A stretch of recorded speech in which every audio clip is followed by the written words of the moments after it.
Hello everyone and a massive welcome to the channel. Now for today's video I am going to be doing a trip review on our recent trip to the Pleasure Beach. As a lot of you will know, I am such a big fan of the Pleasure Beach. I practically grew up in the Pleasure Beach. We were always there when I was growing up as a kid, and I've got a lot of lovely, beautiful, happy, fond memories there. So it is definitely my happy place.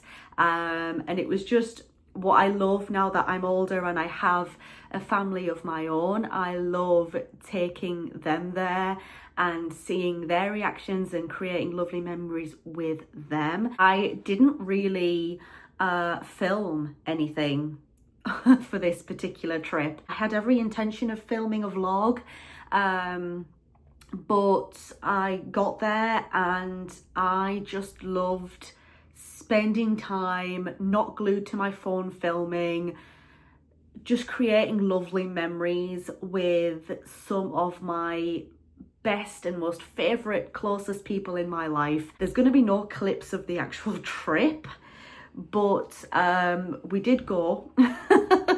It was a little bit of an impulsive trip as well. Normally, you know, trips like these, we kind of plan them out.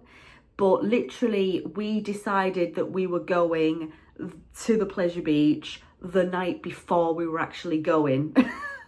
So literally, it was a very, very impulsive trip decision. We actually visited on the 31st of August. So it was still obviously the height of the summer holidays. The schools are off school still. So we tend to usually plan our trips around off-peak times of the year. Whereas this time I was just like, you know what, I'm going to do it because I am just desperate to go to the Pleasure Beach. Hadn't visited for a while and I was like, I'm going to do it. I just want to say, long story short, that me and my family had an absolutely fantastic day. And despite the queues, we actually got on quite a lot of rides. Gotta have a sip of tea. Basically, what happens is when you book your tickets, you get an e-ticket. So it's a ticket online. It's essentially like a QR code to get you into the park. That's basically what it is. And you have to like upload a picture of yourself to go with your e-ticket and stuff like that.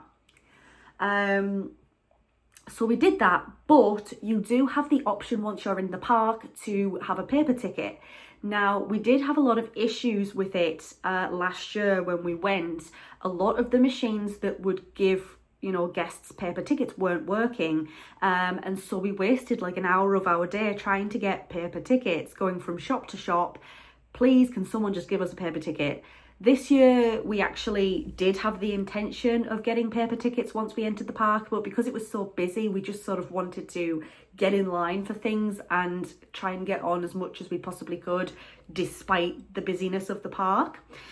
So we actually never ended up getting paper tickets, but I did want to mention in this video that for this season, they have actually changed the process. They've made it a little bit easier for you to get paper tickets. The park was very, very clean and very, very tidy. I love what they've done in the area near to the entrance of Avalanche, where Grand Prix used to be, and the fountain. They've kept the fountain and they've sort of made it a really nice picnic area or an area just to chill out for a bit in.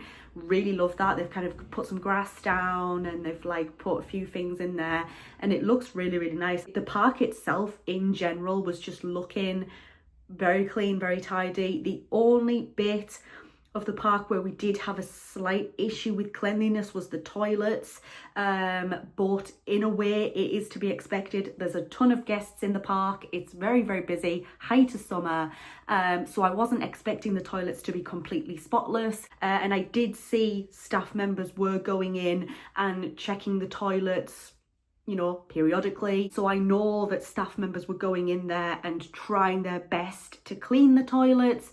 But again, because it was so busy, height of summer, toilets can get dirty very, very quickly. You could see the staff members were doing their best. Every single staff member that we interacted with was really, really lovely. The ride staff, wow, despite the queues, they were really trying to get the trains out, trying to keep that line moving. They were really working hard.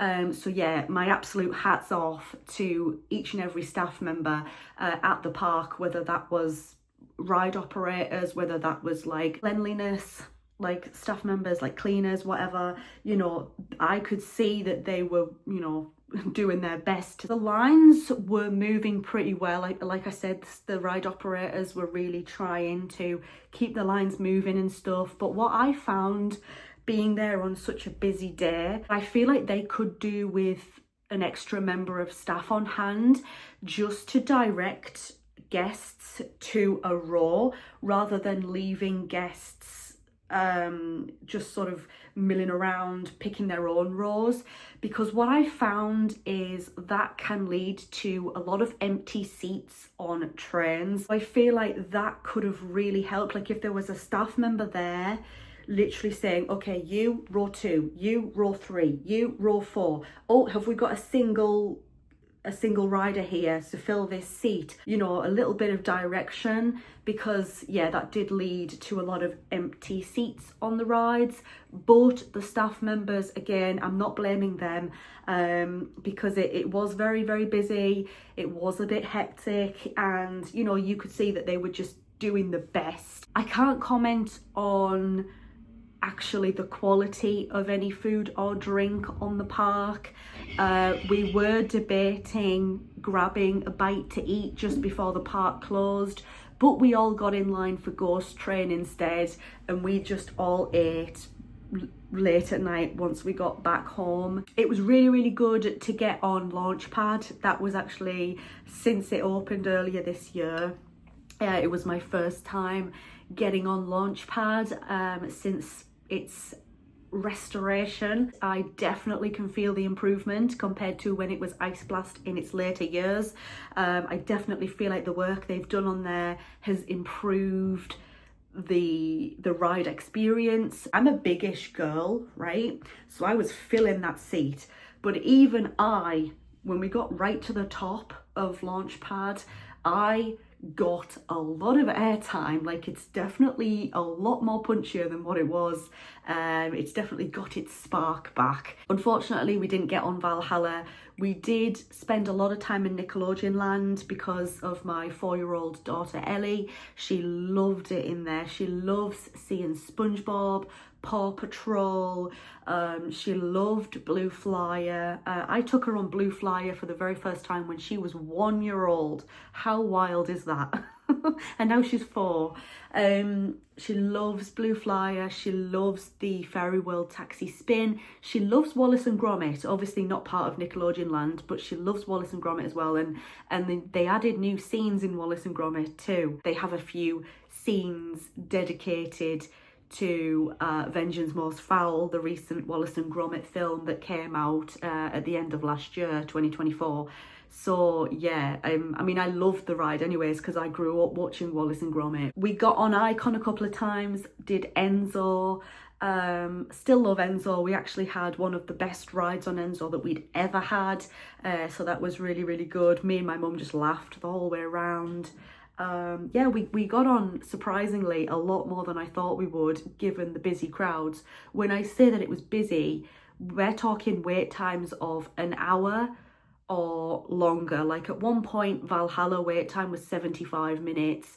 Valhalla is still opening at 2 o'clock. That seems to be just a pretty standard thing for them now, that they're doing 90 minutes for the big one, I think. Icon was pretty much an hour wait consistently all day. But you know what? It's really, really good because I'm so used to going like during off-peak times of the year to the Pleasure Beach, so it was actually really, really good for me to see the park busy, and I was actually really happy for them, to be quite honest. Like, oh my god, I think I even said to my mum, it is so good seeing the Pleasure Beach busy. Although it was busy, it didn't really bother me because again, I expected to wait because I expected it to be busy because it's summer, the kids are still off school for the summer holidays, you know, we were always going to be waiting. We did have to split up sometimes though, you know, sometimes my husband would go off for an hour or so with my daughter Ellie while me and my mum did the bigger rides.